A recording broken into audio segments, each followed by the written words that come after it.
I felt like Collinsworth there with the roll-in for a second. Yeah, you should. That would, you know what? We should add. I should have done that. We should add that. Well, we're live now, but Okay. maybe it's the off season. We start playing with stuff. We talk about that all the time. Experiment in the off season, see what might work. Maybe we do a roll in. Maybe I start solo. I've got a little monologue up the top of the show, and then you just roll in and you take over the stage, and everybody screams. We play that clip of that like bar from like that like that packed bar. The whole crowd like jumps up and starts celebrating. We'll play that when you roll in. That's a bit much, a bit extra, but it's all good. I think it's perfect. Nice. I love it. Yeah, so obviously, Zach, we're gonna start up here in a couple minutes. Just waiting for people to pile in, but we won't wait too long because we got a lot to talk about. I got everything shared to the socials, so I'm like, so we don't have to. Sometimes we wait. Well, Lester does like 7 things. I just retweeted it, so if you see me looking at my phone, that's why. That's why I did. All good. All right. Well, let's not mess around. Let's get going. I just got a notification that we're live. So on my phone. So nice. I think we're good to go. All right. Let's do this thing. Welcome to Bear and Balance. I'm Jeff Berkus, a writer for Windy City Gridiron, and I'm joined by the editor of that fine website, Lester A. Wiltfong Jr. Lester, the rookies had minicamp. And I don't know, looked like Caleb Williams is already a perfect prospect. So how are you doing? And how is everything in your world? Oh, it's awesome. There's such a buzz about around Bears fandom right now. The media, the national and local media has a huge buzz around it, which is why we got to bring our guy in Zack Pearson here from the Bear Report 24/7 Sports. He was there at minicamp. So who better to talk to get a perspective on the entire process here at House Hall but Zach. Zach, real quick, though, how are you doing this fine Monday night? Doing good. I'm doing good. I wish the weather was a little better. Looks like we're going to get some rain coming in here. But, no, busy weekend. Got to enjoy Mother's Day with my wife yesterday. Nice. Relaxed a little bit. And honestly, it's perfect time to talk Bears because, like you said, there's so much excitement, not only this past weekend, but 2 weeks ago with the draft, it's still buzzing around the city. Let's talk big picture, Zach, before we get into specific prospects and the rookie mini camp in general and all that. I just want to talk about your impression of the draft overall. Ryan Poles, this is the amount of pressure on Ryan Poles to pull this off. And, it's a smaller draft class. There were fewer picks, but they had higher picks. There's a lot of talk about trading back. There's a lot of talk about, all of these different things that could happen. So just in general, big picture, what was your takeaway from this draft? Excitement. I think that's the key word. I just think most people knew it was going to be Caleb Williams for the longest time. Other people wanted to fight it and thought there would be a scenario where Justin Fields would be here. That was just never realistic. And even with that and knowing that, okay, it's going to be Caleb Williams, his pro day solidified it. There's just still a lot of excitement around this team. There's a buzz. Being at House Hall it kind of felt different. It felt like more positive vibes for the first time in a while. Obviously, we weren't there when Justin was drafted. It was still the Zoom COVID era type thing. But it just kind of felt like finally, and I don't want to jinx or anything, but they got it right. It's an exciting draft. They addressed some needs that they obviously had. And I think, the Rome Odunze pick was kind of like the icing on the cake. If you would have ended the draft there, I still would have gave them an A. It doesn't really matter what they did after that. I guess you could argue the Torrey Taylor pick. I was in favor of it. I understood why they did it. But to then come back in the draft and get, Austin Booker. For me, I think Ryan Poles crushed it. And I know you can't, the golden rule is you can't judge or grade drafts 3 to 5 years, something like that. But it feels like it's just so much different now around the team in House Hall, which should be great news for everyone involved, fans, media, players. So, yeah. Yeah, that's kind of what everyone's thinking. Fans media. I mean, there are a few obviously guys that are trying to go the other way. You know, there are a couple of them you see out there. They're more the national guys. You know, Pete Prisco had to be, it's only a B draft. You know, and that's how I think Mel Kiper kind of he dinged the draft because there were only 5 players in the class. But for the most part, like you said, man, it's the general consensus from fans and media alike is positivity. And I mean, that's what the offseason is for. I mean, the offseason, I mean, if you can't be hopeful in the offseason, what's the point of being a fan? I was just talking to a friend of mine earlier today, and he was still like, I'm trying to temper my expectations. I'm like, why? Enjoy this. If the Bears do suck, you can be pissed off about it, in months from now. For now, man, be excited. It's a great time to be a Bears fan. Yeah, and, I'm not going to sit here and lie to you guys and be like, yeah, Caleb's a future Hall of Famer, no doubt, surefire. Like, let's put him in Canton. I think he's going to be a great quarterback. But yeah, I mean, like, you should be excited. Like, it feels like they got it right. Now, if they get it wrong and it's another complete bust, then I'm convinced that they'll never, ever get it right. Like, I was talking to someone, this feels like the most sure thing we've had, because when they drafted Fields, like, a lot of people forget, that was a weird time where they brought back Ryan Pace and Matt Eberflus, or Matt Nagy, when they should have axed him after that year. They drafted a quarterback to a lame duck scenario. The Trubisky draft was a little off guard. I think the quote unquote excitement there was they traded up. We didn't know. I mean, people thought it would be Solomon Thomas at one point that they were going to go up and get. But it just kind of feels like the pieces are in place. And the one thing we have to keep mentioning, and I know you guys know this too, Caleb Williams is joining a roster that's not number 1 pick bad. Like, this was Carolina's draft pick. This roster, in my eyes, the Green Bay game, the offense was not very good. The defense really kept him in the game and played good enough to win. This roster got better, around that trade deadline when they acquired Montez Sweat and they kind of started to click defensively, things like that. But yeah, I just think the excitement is there, and you should be excited. Like you said, Lester, like, this is time to get excited. Caleb Williams just broke the Fanatics jersey record sales or whatever it was that Caitlin Clark set, which was incredible feat. The bear claw that's going around, all that stuff. Like, I'm just happy. I want to cover a good team. Like, the 2008, I keep telling people, the 2018 team was the best team I've got. It was so much fun. The storylines every week, like, everyone in the locker room was so happy. And in the last couple of years, like, it was just kind of like, all right, here's week 13 and they're 3 or 4 wins, and it's just kind of dull. So yeah. Yeah, I started podcasting in 2019. Oh, you missed writing that. before that, so I did get to cover the 2018 team as a writer, but as a podcaster, 2019. So a lot of hours of covering bad football teams. But let's get into the rookie mini camp a little bit, and again, we can kind of talk about the prospect and looking forward. And we've already talked about Caleb a little bit, but I want to know specifically, over that 3-day span that you were there for the rookie mini camp, what did you see that kind of stood out about Caleb Williams, bear claw notwithstanding? Honestly, I look at it this way. Rookie mini camp, it's really, really hard to judge on-field stuff. It's a lot of 7-on-7. It's against guys that, nothing against them, but these guys are probably not going to be on NFL rosters, and a couple players. That being said, it's kind of like a juiced up pro day in a way. It's very similar to a pro day where it's designed for you to succeed. If he was out there throwing lame ducks, passes on the ground, I would be really worried. He kind of went through there, threw some really nice balls. There's a couple throws over the middle. I think a tight end dropped one where it was in between 2 defenders, and that was like wow, okay. The ball comes out different. The throwing motion is different. It looks natural. My biggest takeaway, it looks so much more natural for him than Justin Fields. And that's not really a knock on Justin Fields. I kind of think we all know, like, Justin's throwing mechanics and motions or anything. It's different than Caleb's. It just felt more natural. It looked more natural. The Rome Odunze, Caleb Williams connection from the start was something I had my eye on. And the one day that Rome practiced, it was sharp between the two. Connecting on a couple throws. It just looks so smooth and effortless for Caleb. Like, watching, you guys have seen the clips that we were allowed to post. You go to any NFL practice, you're seeing go routes for warmups. you'll see go routes, the ball bounce out of bounds a couple times, underthrown, overthrown. They throw 25 of them, 5 to 6 of them are like that. It's kind of normal.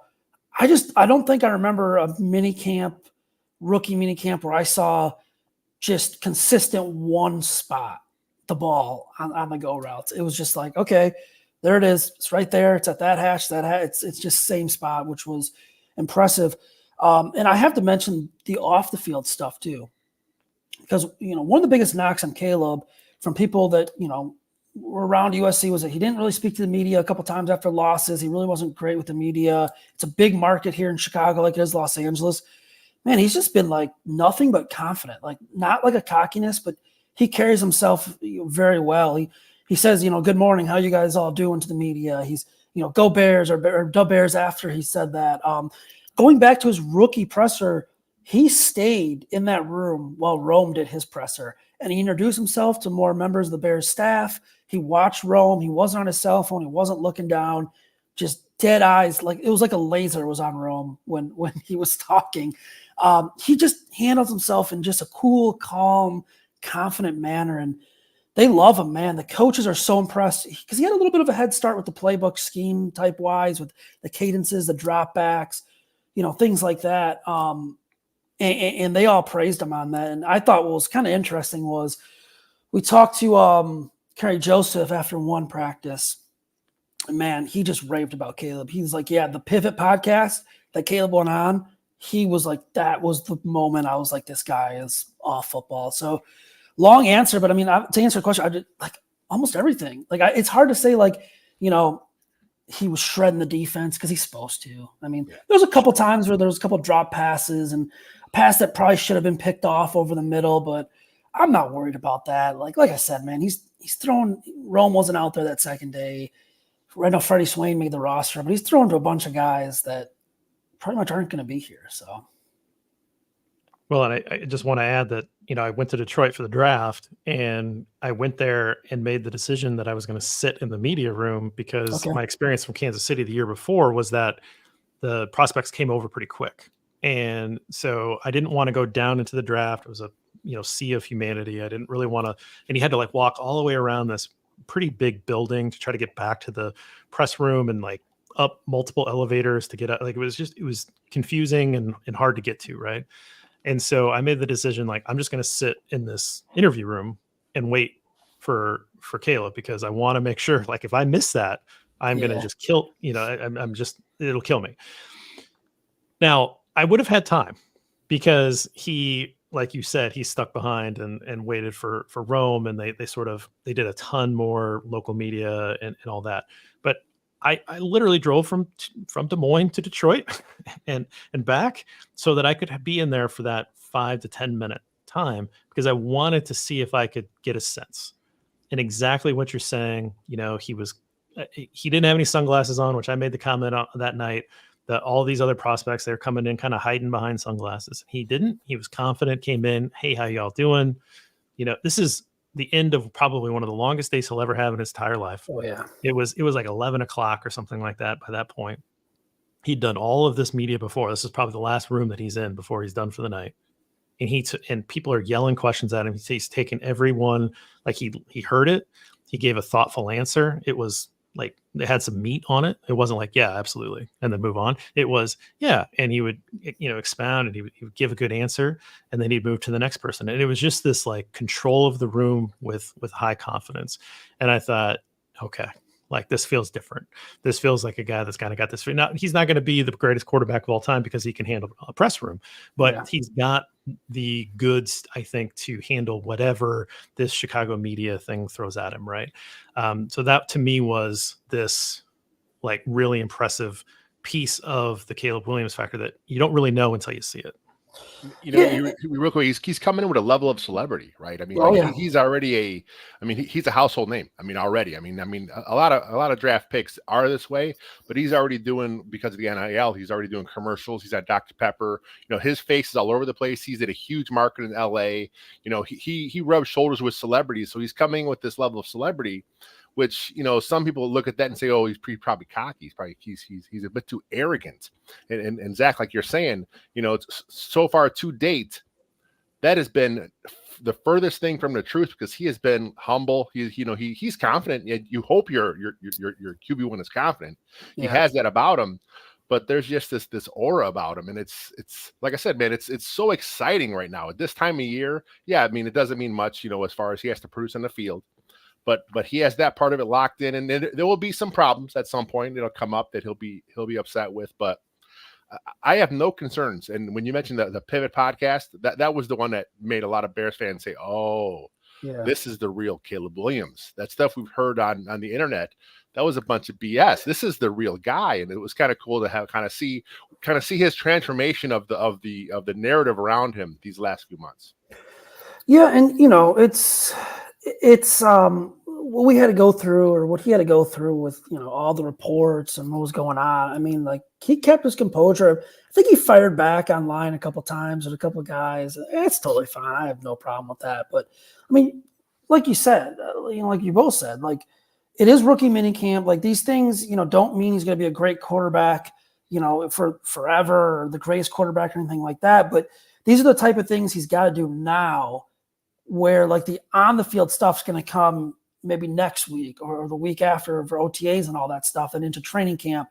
That'll be other things, but like handling the press, learning the playbook, learning the cadences, teammates. I mean, he had a great quote. I don't know if you guys heard it on Friday. I'm paraphrasing, but it was pretty much like, "Yeah, I got to shut up and listen to the vets," is kind of his job. That, when I heard that, my ears kind of popped. I'm like, okay, like, yeah, I mean, he can lead the room, but he also knows his place as well. And, Kieran talked about the rookie. He talked about, how Caleb was in the locker room, and saying like, yeah, he's already kind of leading the guys. These are rookies. He'll get in with the vets and anything like that. But I also think the throwing session he did with Rome and with Keenan and DJ, he got a little taste of, NFL wide receivers and who he's going to be throwing to. So that was big. But yeah, I've just been impressed. And I talked to a lot of people in the offseason, a couple of people at 24/7 Sports on the USC side that covered Caleb for 2 years. We're there all the time. And I mean, they told me, it's like, yeah, I don't know where the stuff's coming from. He's getting kind of a bad rap. He's a great guy. Like, the only negative was he didn't talk after the Utah loss last year. He was kind of pissed off. And if you guys watch those Utah games, I mean, Utah was like his bugaboo at USC. Like, they should have won that first game a couple of years ago on the road at Utah. I think they put up like 60 points. They lost on a 2-point conversion. He was hurt in that game, I believe, too.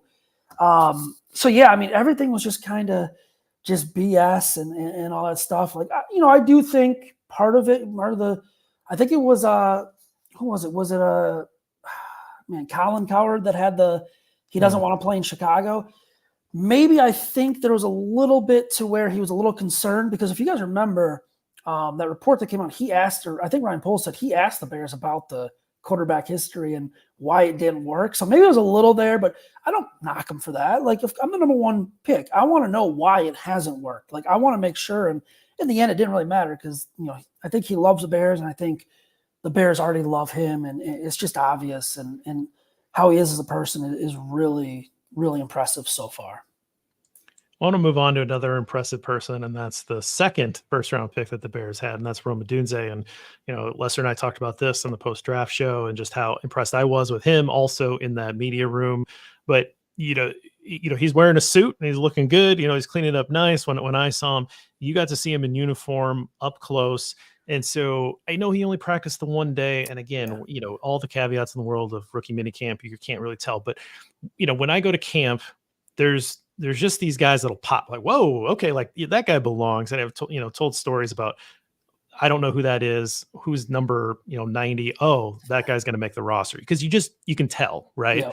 And like you talked about the ball leaving the hand of Caleb, and it just sounds, just looks different, right? It's kind of like the sound of the ball off a bat of a major leaguer or something like, oh, that just sounds different. It looks different. Like you can just kind of tell.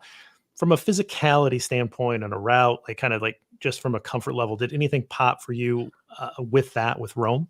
The footwork. They were doing the toe drills in the net. I don't know what it's called. I should know what it's called, but they're running through the net and tapping the toes and stuff. That's a silly way to describe it. Excuse me, but that the explosiveness with the footwork is just something you're like, okay, wow, like this kid is going to be a polished route runner. Like his release is good. They're not really jamming or anything at the line of scrimmage in rookie minicamp, but getting by defenders the one day he was out there, he caught everything his way. I want to say in 7-on-7, I didn't have like a knock and a drop or anything like that on him.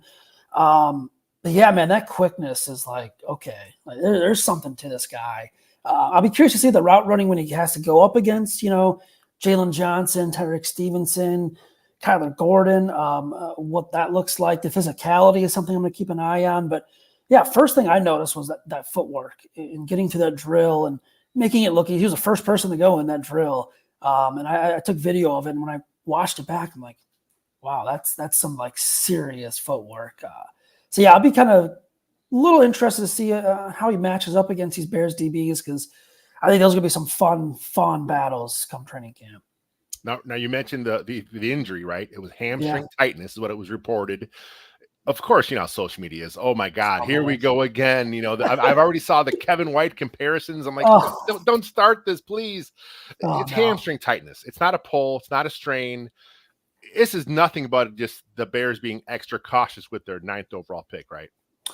Yeah, that's how I took it. Like as soon as I was out, I was like, that's just precaution. Yeah. Like there's no reason for him to be out there. Like I am all for the minicamp and the rookie minicamp stuff, but at the same time, like he's out there and he tears that hamstring. Something happens, you're okay. You're in serious trouble. And he goes out there and dominates that day and doesn't get injured. It's like, okay, it's a little positive. It's nothing. So yeah, I took that as precaution. We mentioned the Pivot podcast, and we talked about that before too, with Caleb Williams. But Rome Odunze did an episode as well, and I went back and watched that episode. And again, for those of you that have not listened to that, this is not just we're not being paid by the Pivot to promote their stuff, but they did. Honestly, it's a very good show. And Rome did an episode as well. And what stuck out to me was, he's going to be impossible to not like. Like this is a guy that I think is going to be a pretty instant fan favorite. I think he's going to be endeared to this fan base by the middle of September. I just think you listen to him talk, you're like, oh wow, okay, like I can really get behind this. I like this this character that he's presenting. The thing that stuck out to me in that interview was just how confident he was, but like in a very assured way. And they were talking about, Larry Fitzgerald and Devontae Adams and all this kind of stuff, and he's like, yeah, I get it, but yeah, I'm athletically like that. Like he wasn't going to back down. Like he wasn't going to say like, oh no, those guys are here, and I got to like. He's like, no, athletically, I'm there, right? So I think that the Bears quarterback history is what it is. Sid Luckman.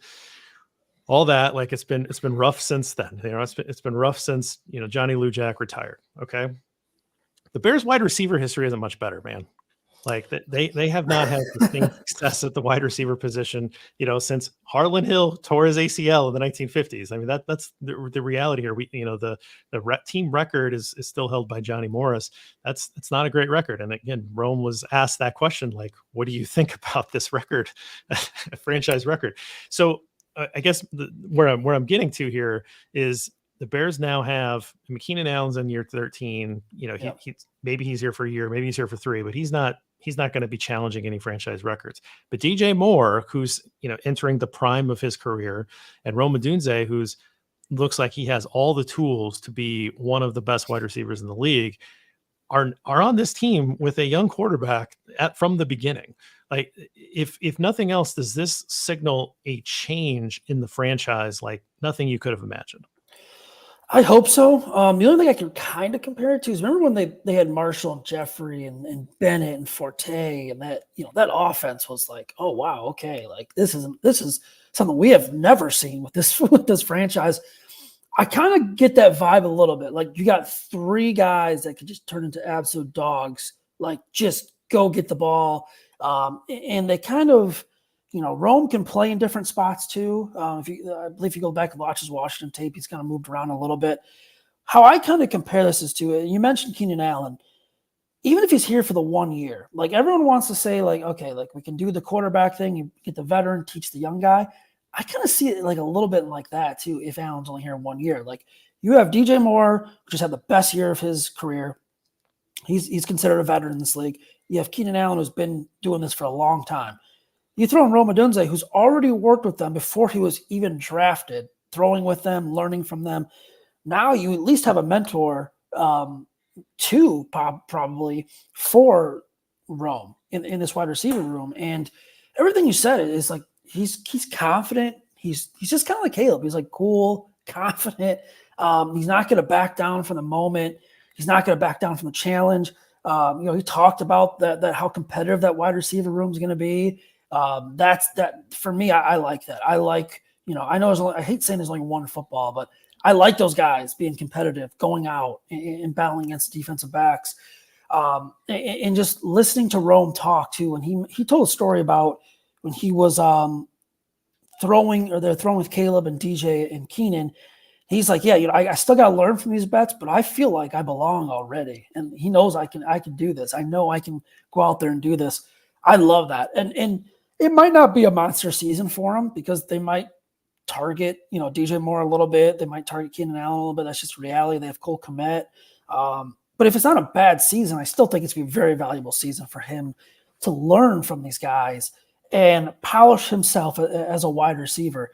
Could be, Devontae would be a great comp for him. I would love if he turned out to be Devontae Adams. Oh, man. I mean, you're looking at a future. If you lock up DJ Moore in the next 5 years, you'll have DJ Moore, Rome Odunze, a year or two of Keenan Allen. Like that's going to be something to watch. And I feel like the excitement around him too, around Rome, is just that they paired him up with Caleb Williams. They didn't go after the offensive tackle. They didn't go after or reach for a defensive end or defensive tackle. Said, hey, we could always add to the offense. This is an offensive league. Look at all the team. I mean, we all know it. Like, you got to score points. And hopefully this is a new era of that. Let's get the ball down the field. Let's put up a lot of points. And I think potentially, we haven't really talked about the defensive side. I think they're going to have a ceiling of top 5 defense events. Maybe this year, maybe next year. Kind of feels like it's all starting to come together. Yeah, it's an exciting time. You talk about Rome Odunze and the off-field stuff too. He has that same aura of confidence about him. You hear him talk. He was a team captain, of course, in college. He brings that same type of energy, the same type of confidence. That same expectation of greatness that we see in Caleb Williams. These two are really like they're kindred spirits. I mean, they have the same viewpoint towards the game, and like you said, having the Bears decide, hey, let's go ahead and get a guy that kind of fits the same mindset as Caleb Williams as a receiver. And we see it around the league. It's happened a couple times with other teams have done it, but I just didn't think the Bears would actually pull it off. And the fact that he fell there in the draft and he's sitting there the whole time I'm watching the draft happen, I'm like, are they really going to do this? They can't pass on him. And they pulled the trigger, and it was like, finally, like you said, it's a new era of Bears football. Yeah, thank you, Atlanta, I guess, for taking Michael. I mean, Ryan Pace does it again. Yeah, and Ryan Poles' expression when he was asked that question was kind of just told you everything. And I think it's pretty clear that obviously they had Rome really high on their board. Like that was the pairing that they've wanted. And kind of behind the scenes, I feel like, from what I've been told, like that was the Bears' plan was we want to pair up Caleb. They informed Caleb, like, we want to pair you up with Rome. Let's kind of, and if the board falls that way, it's going to fall that way. And I love it, man. I'd always love, I'm an offensive guy, but growing up a Bears fan, you have to be, defensive minded, but to finally see this offense, like they have weapons everywhere now. And, you see the comment here, like Tyler Scott, like if he develops into anything serviceable, like this is a bonus. You still have Cole Kmet. There's just a lot of weapons on this offense. And like I mentioned, this is a great, even if they didn't draft Rome, like it would have been a great situation for Caleb to be drafted into, as a top quarterback. Now you add a playmaker who obviously Caleb's excited about. You saw it all over social media. Feels like a good time now. I think that's a good time for us to take a quick break. On the other side of this, we're going to run through the rest of the rookies and anybody that caught Zach's eye at rookie minicamp. So stick with us. All right, Zach, I know that Kieran Amagaji did not practice, but just a quick comment on the local product coming from Yale in here. Did you have any thoughts on this developmental tackle selection for the Bears? Yeah, the pick didn't shock me really as much. I kind of felt like, Ryan Poles is an offensive line guy. Ian Cunningham is an offensive line guy. Like, they're going to address the offensive line. They've done it numerous times in the off seasons already. Nothing shocked me about it. Do I think he'll come in and challenge right away at left tackle for Braxton Jones? This obviously puts a little damper into that, but the Bears expected this. Like, he was hurt. He had the surgery in October, I believe. So they kind of knew this was going to be a little bit of a project pick. Probably means bad news for Larry Borum. I think Kieran will just slot in. He's going to be that swing tackle. He's going to be competing for that swing tackle. What I did notice he said, though, in his presser was he's willing to work guard if he has to. He's willing to do what they want. So that was kind of interesting to me. When we get a chance to talk to him again, I do want to talk to him about that to see, if he's willing, if there is an injury. Because, we got to be real. Like, Tevin Jenkins has been hurt in his career. Can you rely on Nate Davis? Would Kieran be the guy that slides in there? I'm kind of curious to talk to him about that. But, like you said, he was hurt. There was really nothing too much we could take away from it. I do think the Bears are just being careful. They don't want a situation where, this quad turns into something serious, and he's gone for, start of the season or anything like that. But yeah, and also he grew up a Bears fan too. That was kind of interesting to see his old tweets and how much he loves. He had to do some cleanup on Twitter. Yeah. Hey, he's like one of us, man. We've all, we've all gotten mad. And before I was even doing this job, I was a Bears fan and I was getting mad at everything. But no, local kid, said, he gets to spend time at home now and get some home cooked meals. So I was kind of happy for him about that. But yeah, obviously the injury is the big thing to take away from that rookie minicamp. I'm glad you mentioned that he said he's willing to work guard. He did play a little bit of guard at Yale. He has the length, though, you like at a tackle. One thing I would love to find out, if you do have a chance to talk to him, is ask him if it's easier for him as a player going from the left tackle to the right tackle, or going from left guard kicking inside so going from left tackle to left guard. So the footwork is more similar there. We see some guys, they just can't flip sides. And I'm not sure if that's something that he's, I'm sure he'll do it. He's a rookie. Whatever it takes, I'll do. But I'm just curious what he would say if it's easier for him to kind of flip sides or come to flip inside from out.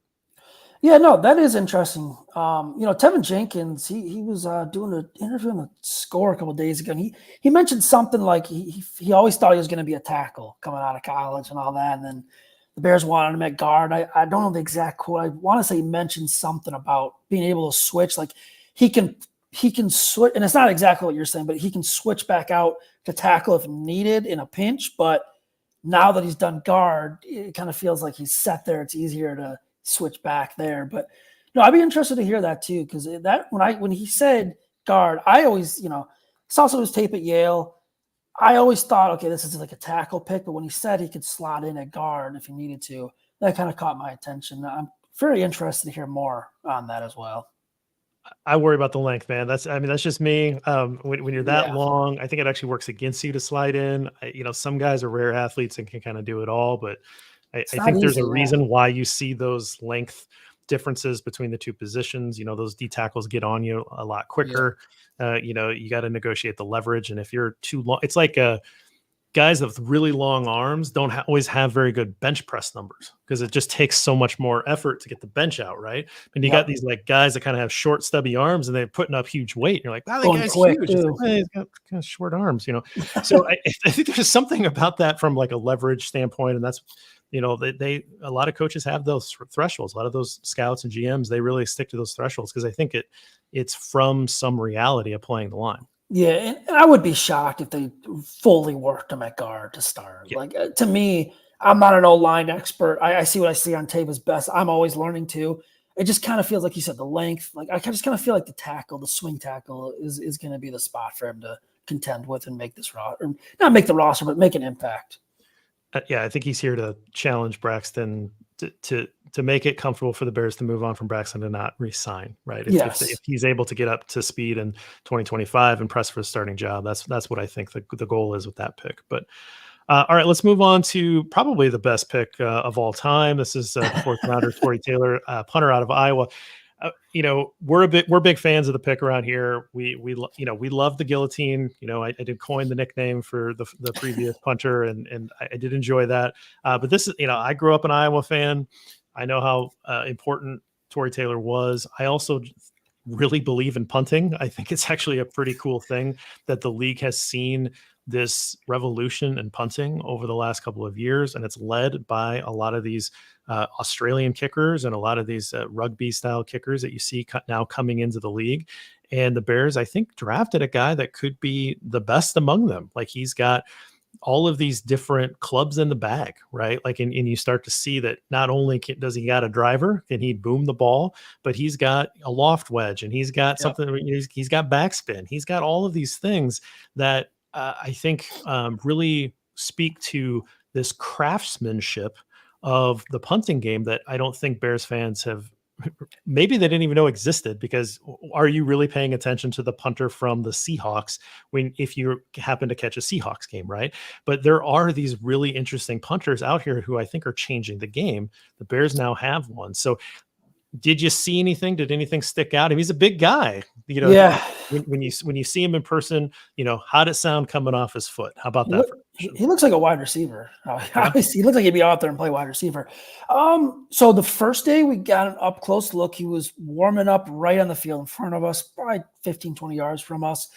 There was one shank, not a total 15-yard shank, a little just shorter type punt that was, trailing off his foot. Didn't look like he hit it properly. It was one of the first punts that we got to see from him. So I think he kind of got that out of the system. It's just fun to watch because, like you're saying, he's got these tools in his bag. It's like a golf bag. And Richard Hightower mentioned that too. It's like he can do some things with that leg and that football, and the hang time, or if he needs a line drive it, pin it, the backspin. It's an art, man. Getting that ball to spin the way you want it and land where you want it, it's impressive. And I agree with you. I think it's a lost art now, and people aren't really paying attention to it. But look at the Bears last season. Trenton Gill, dead last in punt average. He had 17 punts inside the 20, I believe it was, which was near the bottom.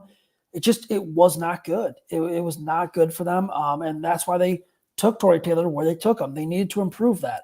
When you have a chance to pin opposing offense back with this defense and hopefully an improved pass rush from what we saw beginning of the year last year, this could be a weapon for you.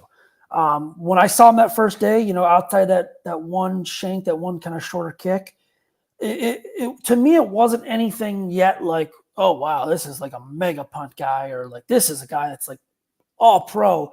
But it wasn't bad either. It was kind of okay, I think it's a guy getting out there, getting used to punting on an NFL field, punting, in the conditions of Chicago, because he's going to have to face. I mean, it was pretty similar, I guess, in Iowa. It can be similar conditions where he punted at Iowa and playing at the Big Ten. Controlling that wind, though, is going to be something. I'm curious to see how he plays that wind.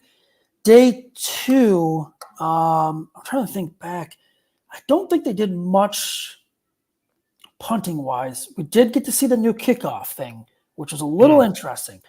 I am still reading into this thing because I am what the heck is this thing going to look like?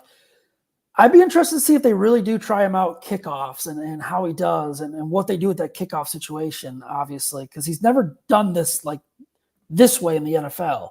College is obviously just a normal kickoff. I'm just kind of curious how that's going to work. It is still something, like I said, I'm a little confused on, but as for what Taylor did out there, nothing that was just kind of wow, this guy's fully, all pro, nothing that's kind of this guy, it's a waste of a pick. But he seems pretty confident. He seems like he's excited, to be a Bear and come in here, and he kind of understands it.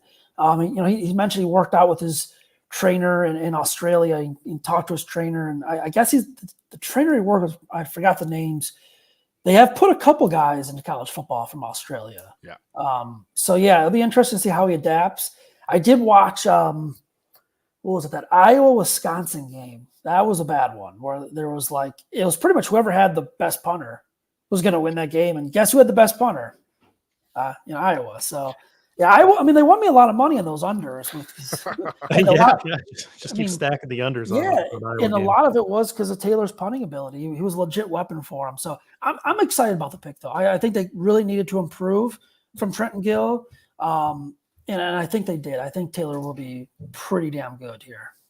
You mentioned the, it wasn't nothing. It was really, it wasn't a huge wow factor as far as the leg goes. But he's learning a new style. I mean, yeah, he's been working on the NFL punt because he had to speed up a little bit.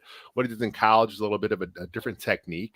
Coming to the NFL, he's got to do things a little differently. And even though he has been working on this now since he's been drafted, obviously, and probably much sooner previous in the offseason, this is his first time out there in front of everybody.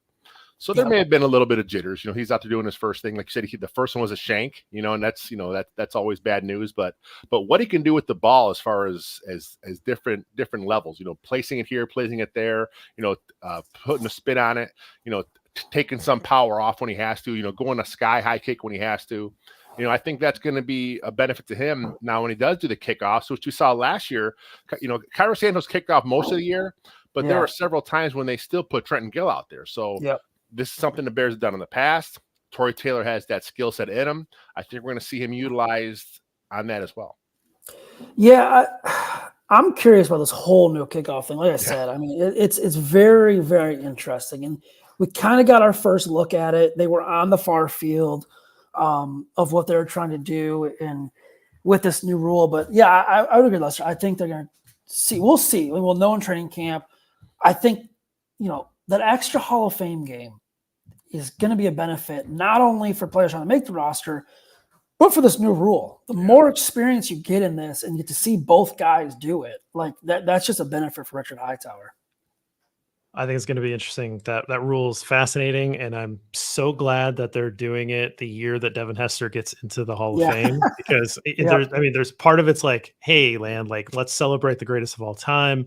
Now the rules have changed, and the records are going to look a little different. I'm not saying anybody's going to break Devin's record, but there's going to be a lot more kick return touchdowns. Like it's going to be a thing, particularly as defenses figure out how to cover these kicks. But it's great. It's on my off-season list to write an article about this new rule and expectations moving forward. So stay tuned for that.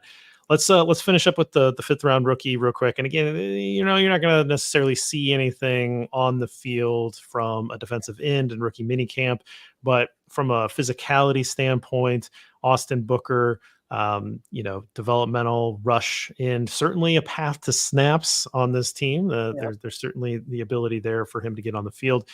Anything stand out about Austin Booker? Yeah, he's bigger than I thought he would be coming out. Seeing him in person, it's like, okay, put on a little muscle there. From probably the combine, I'd say to now, I don't really remember seeing him at the combine, but just seeing his profile from NFL.com, he does look bigger than advertised. They're high on his raw talent too, and he gets the Max Crosby comparison, and I can see in a way. I think it's hard to compare someone to Max Crosby. One of the best in the league doing it right now. I think his willingness to learn too is very interesting. It's something that kind of caught my attention. We talked to his position coach. We got to talk to him on Saturday as well. They both brought up having that. Or having that connection to Max Crosby, having that comparison. He's already reached out to him to kind of pick his brain a little bit. I believe he said they had the same trainer in the offseason, so that's how he kind of got connected, which is a big positive. But kind of having that mentality, I'm a little intrigued if he kind of has that killer mentality that Max Crosby has. When you watch Max Crosby and you listen to him, and he wants to rip off opposing psychopath. Yeah, he's a psychopath. I mean, actually, so Aaron from Winnie City Lemming from Winnie City Gridiron as well. We had Max on our podcast as a draft prospect. We could tell right away, this guy is gonna be he wants to go rip the opposing team's head off. When I get a chance to talk to Booker, I kind of want to ask him about that and then having that mentality. Is it not only Max's skill set that you're kind of watching, but is it what he does on the field? Because we see Max, he trash talks Patrick Mahomes, and that's pretty damn bold. That's not an easy thing to do. I want to see if he studies that. And I kind of want to incorporate the raw talent that he has compared to Max and other guys in the league. But I guess to kind of answer your question, like you said, I mean, it's hard. There's no pads. There's not really a full rush or anything like that.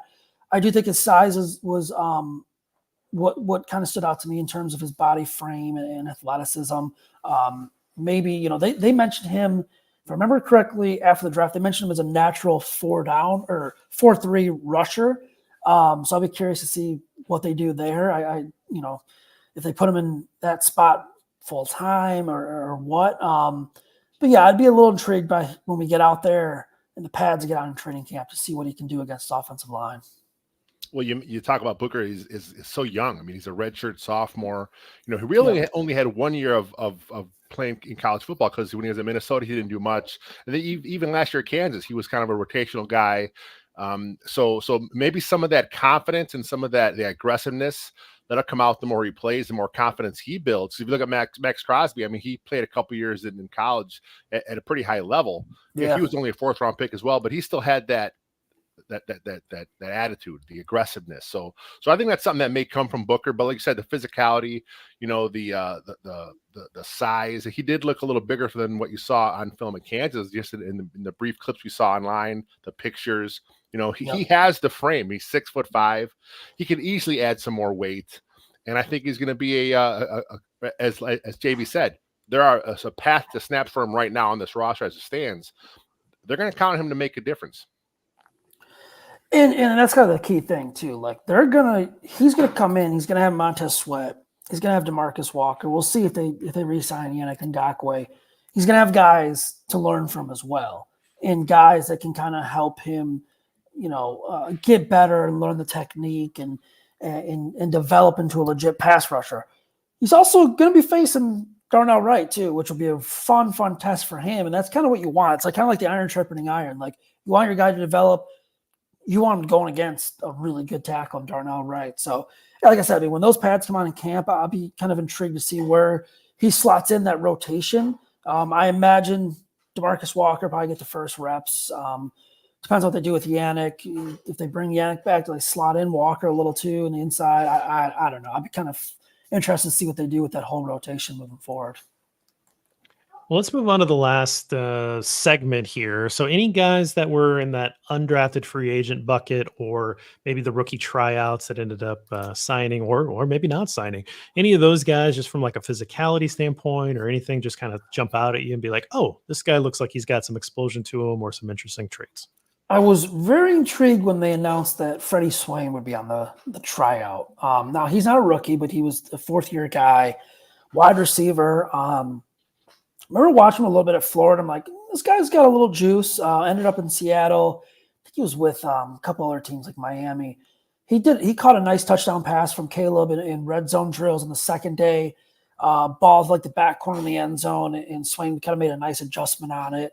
That was kind of his big play. I had him down for a couple receptions, a little bit speedy. I think he was back there doing punt return work too.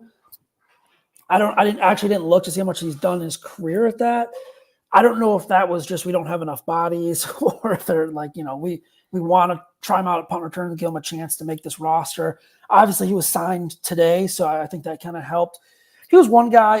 Who's the other guy? Leon Jones, I think it is, the defensive back. He picked off Austin Reed Saturday. Picked off Austin Reed on Saturday. I want to say it another PBU on a play out in the flat. I thought that was kind of impressive. Other than that, I'm trying to go back and look, and I actually got my notes here. There was nothing. I mean, it was more like the drops from players that did not get signed or make the roster or whatever just yet. It was more seeing a couple tight ends drop passes, seeing a couple wide receivers drop passes. I think it was what's his name, Rogers, the undrafted rookie. I think dropped a couple.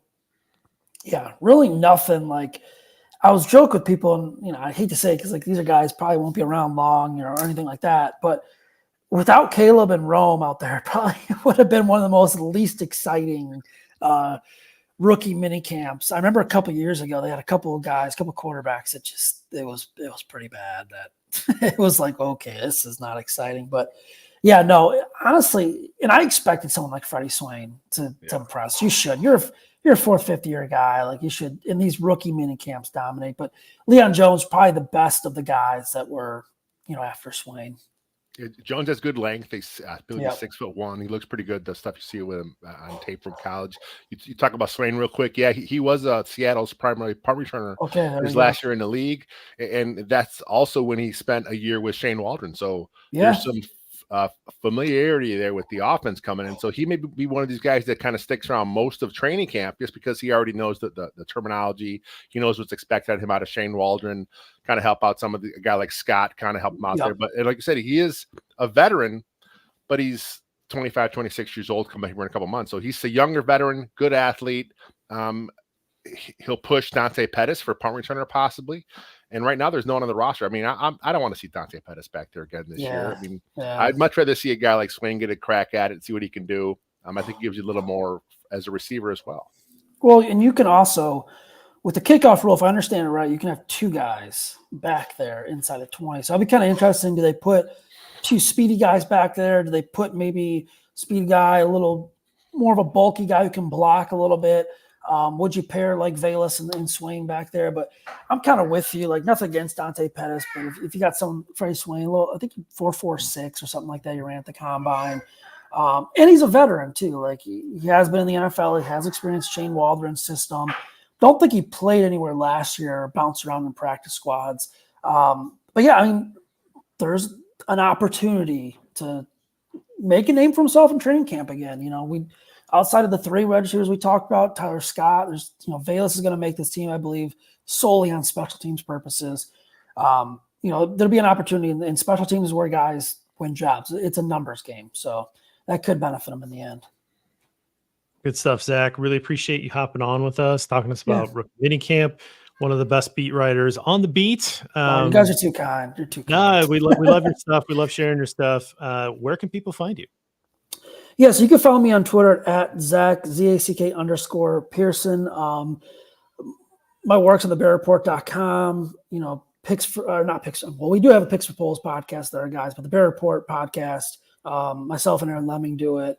Has some really good episodes this upcoming week and next week, talking to college writers that have covered Caleb Williams, covered Rome Odunze, all the guys. And then, we're doing some Bears breakdown stuff. So, yeah, that's where you can follow and find me.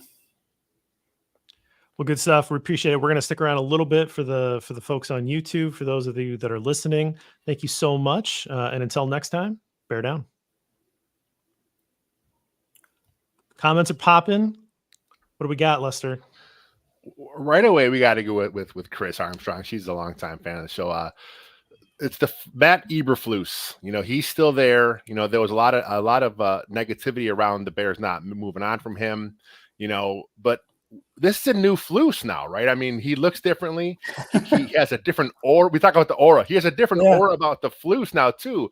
Did you notice any change from him out there at the minicamp? Did he kind of give off a different vibe at all, or was he kind of the same guy doing his thing? I kind of feel like he's a little more confident because of the haircut and the beard he's got going. Like, I think at the podium is a little more confident. We'll have to see in the season because, you guys have listened to the press conference. Sometimes you're kind of like, what is he talking about out here? Like, what's really going on? I'll say, like, last year I was in the camp where I thought they should have moved on from him at one point. I thought it was just such a strong head coach candidate. Field that was coming out last year. Probably some big names this year. I think he's got to get it done, though. They've invested a lot into that defense. He's got an offense now, it looks like.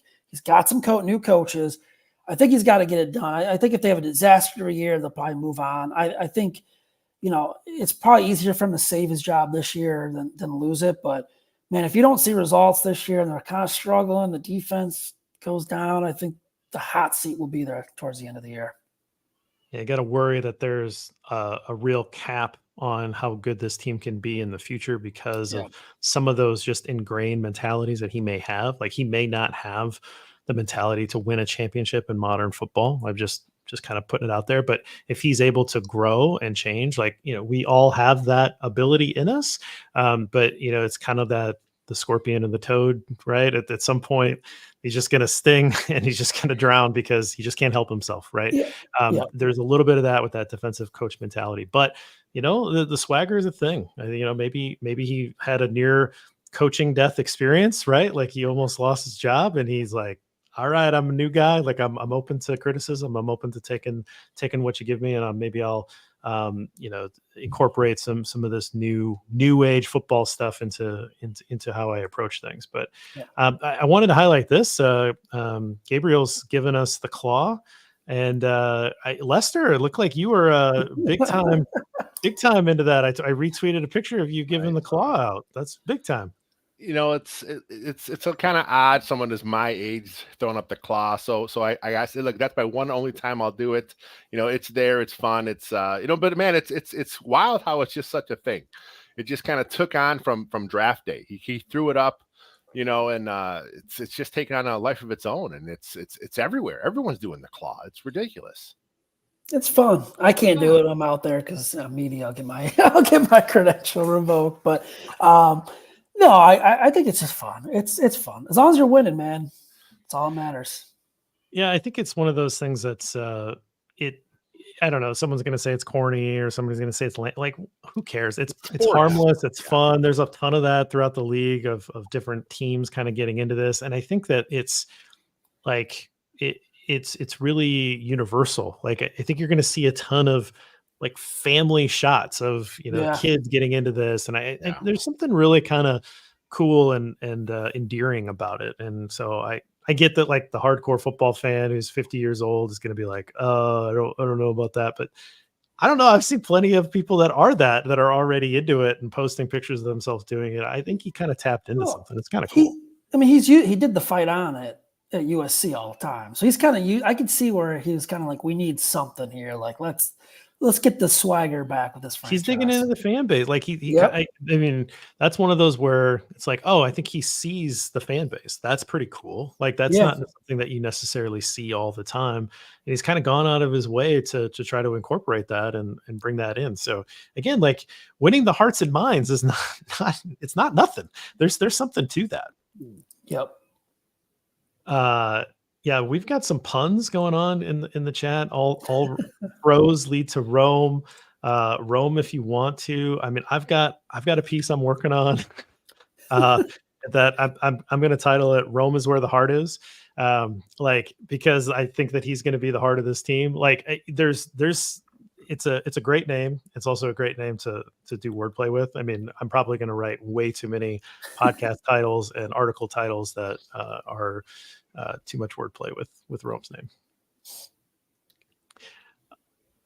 Let's go real quick here about the undrafted free agents. Kind of a twist on what he's asking there. Any realistic scenarios in the group, but I kind of want to know your take on who's going to be that guy in training camp. That where you're like, oh yeah, this is going to be the favorite that Bears fans fall in love with. It's usually, the scrappy guy that kind of goes out there and does his thing. But is there one guy you saw out there like, yeah, he's got kind of that attitude. He's got that swagger as a UDFA where he could be the next big fan favorite? This class, not really. Yeah. I would say the kid from, oh man, I am blanking on his name. The kid from Illinois that tried out. That was signed. He was Randolph Jr., the D tackle. Yes, I think he's going to be a fan favorite. Okay. I think he would be the fan favorite. Yeah, man, it's hard. Like, I don't know. I'm trying to think because like usually it's like a wide receiver that goes out and makes these big plays or defensive back. I feel like they just didn't have that this year, especially in rookie minicamp. I think the Bajan of the world. Yeah, like the Bajan mania didn't really take off till like later, but being at rookie minicamp, you kind of could like tell like, okay, like fans are gonna like this guy. He can like, kind of zip it around a little bit. Yeah, I don't really see much right now. I think part of it is because, like you said, it's usually a receiver or a defensive back. The Bears are pretty strong in those spots this year. So there may not be a chance for one of these unheralded, receivers to kind of step up because where's he going to play? You know what I mean? Yeah. It's like there's no point. So yeah, it's interesting. Little talk about Ian Wheeler, who Mason West had on a podcast. Earlier. Check that out. Maybe anything on him that popped out? Yeah. He caught a couple passes out of the backfield. quick, I want to say. Nothing though, like again, like the 7-on-7 is a little tough to judge, but I mean, he caught a couple passes, nothing that was like crazy standout, but yeah, I mean, like again, it was hard to judge him, especially he's out there sometimes on a linebacker or not, linebacker or defensive back, something like that. We have to get your thoughts on the Jared Goff deal. I'm sure you saw it by now. Oh, yeah, I saw. Yeah, the what is it? 4 years? 4 years, 4 years, 212. 212. Was it 212? I saw 212, but yeah, big, big. Man, I see why. I wouldn't have done it though. I see why. Like teams get fooled into. I mean, the Bears. They gave Jay Cutler the big deal. Teams get fooled, man, when you get quarterbacks. But hey, they were half away. We'll say they were half away last year. Most successful they've been in a heck of a long time. Yep. I mean, you can't. I could see their thought process on it. Yeah. I just when we're looking down the line, 3 years from now, 2 years from now, where will he be ranked in this division? He very well could be third. I mean, depending also, what JJ McCarthy does. We don't know about that too. Yeah, I think that they affixed the ceiling to their team, but they also have a good team right now. So, and you can see they like the leaders. They can talk themselves into that, and he's in the room, right? Yep. Like they would have needed to make some kind of move to put yourself in a position to get a quarterback in this draft. It's particularly 6 quarterbacks went, maybe that in the first round, maybe all 6 shouldn't have gone, but next year people aren't very high on the potential quarterback class. So what are you going to do? Right. Like there may not be a logical upgrade. So I get it, but I also think they kind of put a cap on themselves. Yeah. Everything's going to have to go perfect for them to repeat that run and get a little further than they did last year. Anything else sticking out, Lester? I think we're good. We've gone about an hour. That's enough for us to talk here. In the off season anyway. But in the off season. Guys, I really appreciate sticking around and hanging out with us in the chat, and love to see that fill up with a bunch of comments. And, hopefully we can continue that momentum throughout the off season. And, before you know it, we're going to be sweating in the bleachers, and talking about the probably the lack of change in the media policy, but maybe we'll be able to share a little more with some of the changes that we think are going to be being made here. But, really appreciate the time, Zach. And you are obviously welcome anytime you want to come back and talk Bears. Let's do it again. Let's do it in the regular season, training camp, whenever you guys want. Ask and I'll make time. I love it. I appreciate it. Yeah, like you're saying, one of our favorite guys. I mean, we love the stuff you're working on the beat. You're not one of the big sites. That's why it's like, man, it's cool. Yeah. He's out there doing his thing, and and then we kind of know the deal that kind of push you guys aside once in a while. So yeah, man, I always try and make sure I give your tweets a little extra love out there. Hey, I try to do the same thing with you guys too on the Bear Report account. I always try to retweet when you guys mention us and all that stuff, and I feel like we got a really good bond and friendship going between the two sites. So nice. And you guys do great work too. Yeah, the Lemon. Yeah, you guys do. The Lemon Connection. Everyone on your site does great work, and I'm friendly with pretty much all of them too. So I know a lot of them. Same. So love it. Hey, thanks guys. Appreciate it.